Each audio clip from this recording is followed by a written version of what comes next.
शांति। 22 दिसंबर 2024 का अव्यक्त महावाक्य। रिवाइज डेट 17 मार्च 2003 का। मुरली का टाइटल है सदा अपने सम्मान में रहना, सम्मान देना, सबका सहयोगी बनना और समर्थ बनाना। आज भाग्य विधाता बाप दादा चारों ओर के हर एक बच्चे के मस्तक में भाग्य की 3 लकीरें देख रहे हैं। एक परमात्मा पालना की भाग्यवान लकीर, दूसरी सत्य शिक्षक की श्रेष्ठ शिक्षा की भाग्यवान लकीर, तीसरी श्रीमत की चमकती हुई लकीर। चारों ओर के बच्चों के मस्तक बीच तीनों लकीरें बहुत अच्छी चमक रही है। आप सभी भी अपनी तीनों भाग्य की लकीर को देख रहे हैं ना। जब भाग्य विधाता आप बच्चों का बाप है तो आपके सिवाय श्रेष्ठ भाग्य और किसका हो सकता है। बाप दादा देख रहे हैं कि विश्व की अनेक करोड़ आत्माएं हैं, लेकिन उन करोड़ों में से 6 लाख परिवार कितने थोड़े हैं, कोटों में कोई हो गए ना। वैसे हर मानव के जीवन में यह तीनों बातें, पालना, पढ़ाई और श्रेष्ठ मत, तीनों ही आवश्यक है। लेकिन यह परमात्मा पालना और देव आत्माओं व मानव आत्माओं की मत पालना, पढ़ाई में रात दिन का अंतर है। तो इतना श्रेष्ठ भाग्य जो संकल्प में भी नहीं था, लेकिन अब हर एक का दिल गाता है, पा लिया, पा लिया व पाना है ना। बाबा पूछ रहे क्या कहेंगे, पा लिया ना। बाप भी ऐसे बच्चों के भाग्य को देख हर्षित होते हैं। बच्चे कहते वाह बाबा वाह, और बाप कहते वाह बच्चे वाह। बस इसी भाग्य को सिर्फ स्मृति में नहीं रखना है, लेकिन सदा स्मृति स्वरूप रहना है। कई बच्चे सोचते बहुत अच्छा है, लेकिन सोचना स्वरूप नहीं बनना है, स्मृति स्वरूप बनना है। स्मृति स्वरूप सो समर्थ स्वरूप है, सोचना स्वरूप समर्थ स्वरूप नहीं है। बाप दादा बच्चों की भिन्न भिन्न लीला देखते मुस्कुराते रहते हैं। कोई कोई सोचता स्वरूप रहते हैं, स्मृति स्वरूप सदा नहीं रहते हैं। कभी सोचता स्वरूप, कभी स्मृति स्वरूप। जो स्मृति स्वरूप रहते हैं वह निरंतर नेचुरल स्वरूप रहते हैं। जो सोचता स्वरूप रहते उन्हें मेहनत करनी पड़ती है। यह संगम युग मेहनत का युग नहीं है, सर्व प्राप्तियों के अनुभवों का युग है।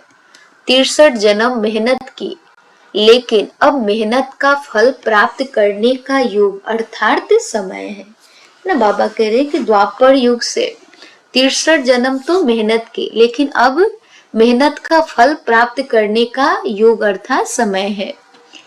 बाप दादा देख रहे थे कि देह भान की स्मृति में रहने में क्या मेहनत की, मैं फलाना हूँ, मैं फलाना हूँ, डॉट डॉट। यह मेहनत की नेचुरल रहा ना, नेचर बन गई ना बॉडी कॉन्शियस की। इतनी पक्की नेचर हो गई जो अभी भी कभी कभी कई बच्चों को आत्म अभिमानी बनने के समय बॉडी कॉन्शियसनेस अपने तरफ आकर्षित कर लेती है। सोचते हैं मैं आत्मा हूँ, मैं आत्मा हूँ, लेकिन देह भान ऐसा नेचुरल रहा जो बार बार न चाहते न सोचते देह भान में आ जाते हैं। बाप दादा कहते हैं अब मरजीवा जन्म में आत्म अभिमान अर्थात देही अभिमानी स्थिति भी ऐसे ही नेचर और नेचुरल हो, मेहनत नहीं करनी पड़े। मैं आत्मा हूँ, मैं आत्मा हूँ। जैसे कोई भी बच्चा पैदा होता है और जब उसे थोड़ा समझ में आता है तो उसको परिचय देते हैं, आप कौन हो, किसके हो। ऐसे ही जब ब्राह्मण जन्म लिया तो आप ब्राह्मण बच्चों को जन्मते ही क्या परिचय मिला, आप कौन हो। आत्मा का पाठ पक्का कराया गया ना, तो यह पहला परिचय नेचुरल नेचर बन जाए। नेचर नेचुरल और निरंतर रहती है, याद करना नहीं पड़ता। ऐसे हर ब्राह्मण बच्चे की अब समय प्रमाण देही अभिमानी स्टेज नेचुरल हो। कई बच्चों की है, सोचना नहीं पड़ता, स्मृति स्वरूप है। अब निरंतर और नेचुरल स्मृति स्वरूप बनना ही है। लास्ट अंतिम पेपर सभी ब्राह्मणों का यही छोटा सा है, नष्टो मोहा स्मृति स्वरूप। तो इस वर्ष में क्या करेंगे, बाबा पूछ रहे। कई बच्चे पूछते हैं इस वर्ष में क्या विशेष लक्ष्य रखें। तो बाप दादा कहते हैं सदा देही अभिमानी स्मृति स्वरूप भव। जीवन मुक्ति तो प्राप्त होनी ही है, लेकिन जीवन मुक्त होने के पहले मेहनत मुक्त बनो। यह स्थिति समय को समीप लाएगी और आपके सर्व विश्व के भाई और बहनों को दुख अशांति से मुक्त करेगी। आपकी यह स्थिति आत्माओं के लिए मुक्ति धाम का दरवाजा खोलेगी। तो अपने भाई बहनों के ऊपर रहम नहीं आता? कितना चारों ओर आत्माएं चिल्ला रही है, तो आपकी मुक्ति सर्व को मुक्ति दिलाएगी। यह चेक करो, नेचुरल स्मृति सो समर्थ स्वरूप कहाँ तक बने हैं। समर्थ स्वरूप बनना ही व्यर्थ को सहज समाप्त कर देगा। बार बार मेहनत नहीं करनी पड़ेगी। अभी इस वर्ष बाप दादा बच्चों के स्नेह में कोई भी बच्चे की किसी भी समस्या में मेहनत नहीं देखने चाहते हैं।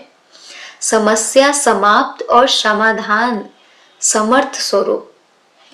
क्या यह हो सकता है, बाप दादा पूछ रहे हैं। बोलो दादियां, हो सकता है। टीचर्स बोलो, हो सकता है। पांडव, हो सकता है। फिर बहाना नहीं बताना, यह था ना, यह हुआ ना, यह नहीं होता तो नहीं होता। बाप दादा बहुत मीठे मीठे खेल देख चुके हैं। कुछ भी हो, है ना, बाबा करे कुछ भी हो, हिमालय से भी बड़ा 100 गुना समस्या का स्वरूप हो, चाहे तन द्वारा, चाहे मन द्वारा, चाहे व्यक्ति द्वारा, चाहे प्रकृति द्वारा समस्या, पर स्थिति आपकी स्व स्थिति की आगे कुछ भी नहीं है। और स्व स्थिति का साधन है सम्मान। स्व स्थिति का साधन है सम्मान।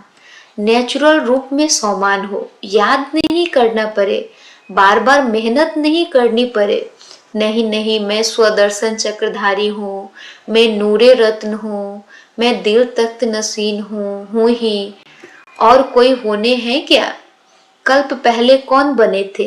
और बने थे या आप ही बने थे? आप ही थे, आप ही है। हर कल्प आप ही बनेंगे, यह निश्चित है। बाप दादा सब चेहरे देख रहे हैं, यह वही कल्प पहले वाले हैं। इस कल्प के हो या अनेक कल्प के हो, अनेक कल्प के हो ना, हाथ उठाओ जो हर कल्प वाले हैं। फिर तो निश्चित है ना, आपको तो पास सर्टिफिकेट मिल गया है ना, कि लेना है? मिल गया है ना, मिल गया है ना, या लेना है? बाबा पूछ रहे। कल्प पहले मिल गया है, अभी क्यों नहीं मिलेगा? तो यही स्मृति स्वरूप बनो कि सर्टिफिकेट मिला हुआ है, चाहे पास विद ऑनर का, चाहे पास का, यह फर्क तो होगा, लेकिन हम ही हैं। पक्का है ना कि ट्रेन में जाते जाते भूलता जाएगा, प्लेन में जाके उड़ जाएगा? नहीं। जैसे देखो, इस वर्ष संकल्प दृढ़ किया कि शिवरात्रि चारों ओर उमंग उत्साह से मनानी है, मना ली ना। दृढ़ संकल्प से जो सोचा वो हो गया ना, तो यह किस बात की कमाल है? एकता और दृढ़ता। सोचा था 67 प्रोग्राम करने का, लेकिन बाप दादा ने देखा कि उससे भी ज्यादा कई बच्चों ने प्रोग्राम किए हैं। यह है समर्थ स्वरूप की निशानी, उमंग उत्साह का प्रत्यक्ष प्रमाण। स्वतः ही चारों ओर कर लिया ना। ऐसे ही सब मिलकर एक दो को हिम्मत बढ़ा के यह संकल्प करो, अब समय को समीप लाना ही है, आत्माओं को मुक्ति दिलानी है। लेकिन, है ना, बाबा कहे लेकिन तब होगा जब आप सोचना स्मृति स्वरूप में लाएंगे। बाप दादा ने सुना है कि फॉरेन वालों की भी विशेष स्नेह मिलन व मीटिंग है और भारत वालों की भी मीटिंग है। तो मीटिंग में सिर्फ सेवा के प्लान नहीं बनाना लेकिन बैलेंस का बनाना। ऐसा एक दो के सहयोगी बनो जो सभी मास्टर सर्वशक्तिमान बन आगे उड़ते चले। दाता बनकर सहयोग दो, बातें नहीं देखो, सहयोगी बनो। सम्मान में रहो और सम्मान देकर सहयोगी बनो, क्योंकि किसी भी आत्मा को अगर आप दिल से सम्मान देते हो, यह बहुत बहुत बड़ा पुण्य है। क्योंकि कमजोर आत्मा को उमंग उत्साह में लाया तो कितना बड़ा पुण्य है। गिरे हुए को गिराना नहीं है, गले लगाना है। अर्थात बाहर से गले नहीं लगाना, गले लगाना अर्थात बाप समान बनाना, सहयोग देना। तो पूछा है ना कि इस वर्ष क्या क्या करना है? बाप सम्मान देना और सम्मान में रहना, समर्थ बनाना, व्यर्थ की बातों में नहीं जाना। जो कमजोर आत्मा है ही कमजोर, उसकी कमजोरी को देखते रहेंगे तो सहयोगी कैसे बनेंगे? सहयोग दो तो दुआएं मिलेगी। सबसे सहज पुरुषार्थ है, और कुछ भी नहीं कर सकते हो तो सबसे सहज पुरुषार्थ है दुआएं दो, दुआएं लो। सम्मान दो और महिमा योग्य बनो। सम्मान देने वाला ही सर्व द्वारा माननीय बनते हैं, और जितना अभी माननीय बनेंगे उतना ही राज्य अधिकारी और पूज्य आत्मा बनेंगे। देते जाओ, लेने का नहीं, लो और दो। यह तो बिजनेस वालों का काम है। आप तो दाता के बच्चे हो ना, बाबा स्मृति दिला रहे कि आप तो दाता के बच्चे हो ना। बाकी बाप दादा चारों ओर के बच्चों की सेवा को देख खुश हैं। सभी ने अच्छी सेवा की है, लेकिन अभी आगे बढ़ना है ना। वाणी द्वारा सभी ने अच्छी सेवा की, साधनों द्वारा भी अच्छी सेवा की, रिजल्ट निकाले, अनेक आत्माओं का उल्हना भी समाप्त किया। साथ साथ समय की तीव्र गति की रफ्तार देख बाप दादा यही चाहते हैं कि सिर्फ थोड़ी आत्माओं की सेवा नहीं करनी है, लेकिन विश्व की सर्व आत्माओं के मुक्तिदाता निमित्त आप हो। क्योंकि बाप के साथी हो तो समय की रफ्तार प्रमाण अभी एक ही समय इकट्ठा 3 सेवाएं करनी है। एक वाणी, दूसरा स्वशक्तिशाली स्थिति, और तीसरा श्रेष्ठ रूहानी वाइब्रेशन। जहां भी सेवा करो वहां ऐसा रूहानी वाइब्रेशन फैलाओ जो वाइब्रेशन के प्रभाव में सहज आकर्षित होते रहे। देखो, अभी लास्ट जन्म में भी आप सबके जड़ चित्र कैसे सेवा कर रहे हैं? क्या वाणी से बोलते हैं? बाबा पूछ रहे, क्या वाणी से बोलते हैं? वाइब्रेशन ऐसा होता है जो भक्तों की भावना का फल सहज मिल जाता है। ऐसे वाइब्रेशन शक्तिशाली हो, वाइब्रेशन में सर्व शक्तियों की किरणें फैलती हो, वायुमंडल बदल जाए। वाइब्रेशन ऐसी चीज है जो दिल में छाप लग जाती है। आप सबको अनुभव है कि किसी आत्मा के प्रति अगर कोई अच्छा या बुरा वाइब्रेशन आपके दिल में बैठ जाता है तो कितना समय चलता है? बहुत समय चलता है ना। निकालने चाहो तो भी नहीं निकलता है। किसका बुरा वाइब्रेशन बैठ जाता है तो सहज निकलता है? बाबा पूछ रहे। तो आपका सर्व शक्तियों की किरणों का वाइब्रेशन छाप का काम करेगा। वाणी भूल सकती है, लेकिन वाइब्रेशन की छाप सहज नहीं निकलती है। अनुभव है ना? है अनुभव। यह गुजरात ने, बॉम्बे ने जो उमंग उत्साह दिखाया, उसको भी बाप दादा पदम पद्मा गुना मुबारक देते हैं। क्यों विशेषता क्या रही? क्यों मुबारक देते हैं? फंक्शन तो बड़े बड़े करते रहते हो, लेकिन खास मुबारक क्यों दे रहे हैं? क्योंकि दोनों तरफ की विशेषता रही, एकता और दृढ़ता की। जहाँ एकता और दृढ़ता है, वहाँ एक वर्ष के बजाय एक मास वर्ष के समान है। सुना गुजरात और बॉम्बे ने? अच्छा, अभी सेकेंड में ज्ञान सूर्य स्थिति में स्थित हो, चारों ओर के भयभीत हलचल वाली आत्माओं को सर्व शक्तियों की किरणें फैलाओ। बहुत भयभीत है, शक्ति दो, वाइब्रेशन फैलाओ। अच्छा, बाप दादा ने ड्रिल कराई। चारों ओर के बच्चों के भिन्न भिन्न याद, प्यार और समाचार के पत्र और ईमेल बाप के पास पहुंच गए।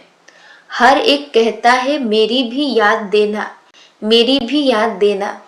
बाप दादा कहते हैं हर एक प्यारे बच्चों की बाप दादा के पास याद पहुंच गई है। दूर बैठे भी बाप दादा के दिल तख्त नसीन है। तो आप सबको जिन्होंने भी कहा है ना याद देना, तो बाबा के पास पहुंच गए। यही बच्चों का प्यार और बाप का प्यार बच्चों को उड़ा रहा है।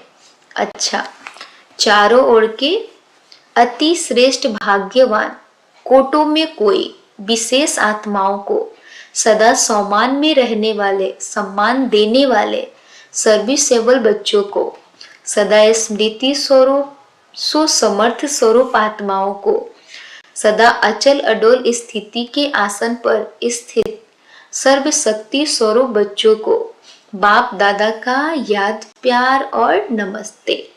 हम रूहानी बच्चों की रूहानी माता पिता बाप दादा को याद, प्यार, गुड मॉर्निंग और नमस्ते नमस्ते नमस्ते। दादी जी से, बाप दादा आपके ऊपर विशेष खुश है। क्यों खुश है? विशेष इस बात पर खुश है कि जैसे ब्रह्मा बाप सभी को ऑर्डर करता था, यह करना है, अभी करना है, ऐसे आपने भी ब्रह्मा बाप को फॉलो किया। आप भी मेरे साथ थे, वह तो है ही, है ना। दादी ने कहा कि आप भी मेरे साथ हो, तो बाबा कह रहे वो तो है ही, निमित्त तो आप बनी है ना। और ऐसा दृढ़ संकल्प किया जो चारों ओर सफलता है। इसलिए आप में रूहानी ताकत बहुत गुप्त भरी हुई है। तबीयत ठीक है, रूहानी शक्ति इतनी भरी हुई है जो तबीयत कुछ भी नहीं है। कमाल है ना। दादियों का मिलना देखकर सबकी दिल होती है। हम भी दादी होते तो मिलते ना। आप भी दादी बनेंगे। अभी बाप दादा ने प्लान बनाया है दिल में, अभी दिया नहीं है। तो जो सेवा के ब्रह्मा बाबा के साकार समय में सेवा में आदि रत्न निकले हैं, उन्हों का संगठन पक्का करना है। किसी ने पूछा कब करेंगे? जब आप करो। यह ड्यूटी आपकी यानी दादी जानकी की है। आपके दिल का संकल्प भी है ना, क्योंकि जैसे आप दादियों का एकता और दृढ़ता का संगठन पक्का है, ऐसे आदि सेवा के रत्नों का संगठन पक्का हो। इसकी बहुत बहुत आवश्यकता है, क्योंकि सेवा तो बढ़नी ही है। तो संगठन की शक्ति जो चाहे वह कर सकती है। संगठन की निशानी का यादगार है 5 पांडव। 5 है लेकिन संगठन की निशानी है। अच्छा, अभी जो साकार ब्रह्मा के होते हुए सेवा के लिए सेंटर पर रहे हैं, सेवा में लगे हैं, वह उठो। भाई भी है, पांडवों के बिना थोड़े ही गति है। यहाँ तो थोड़े हैं लेकिन और भी है। संगठन को जमा करने की जिम्मेवारी इनकी यानी दादी जानकी की है। यह दादी तो बैकबोन है। बहुत अच्छे अच्छे रत्न है। अच्छा, सब ठीक है, कुछ भी करते रहते हो, लेकिन आपके संगठन की महानता है। कितना किला मजबूत है। अच्छा, आज का वरदान है सम्मान की सीट पर सेट हो। हर परिस्थिति को पार करने वाले सदा विजयी भव। सोमान की सीट पर सेट हो, हर परिस्थिति को पार करने वाले सदा विजयी भव।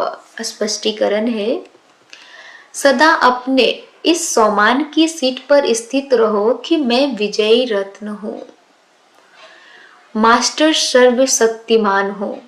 तो जैसी सीट होती है वैसे लक्षण आते हैं। कोई भी परिस्थिति सामने आए तो सेकंड में अपने इस सीट पर सेट हो जाओ।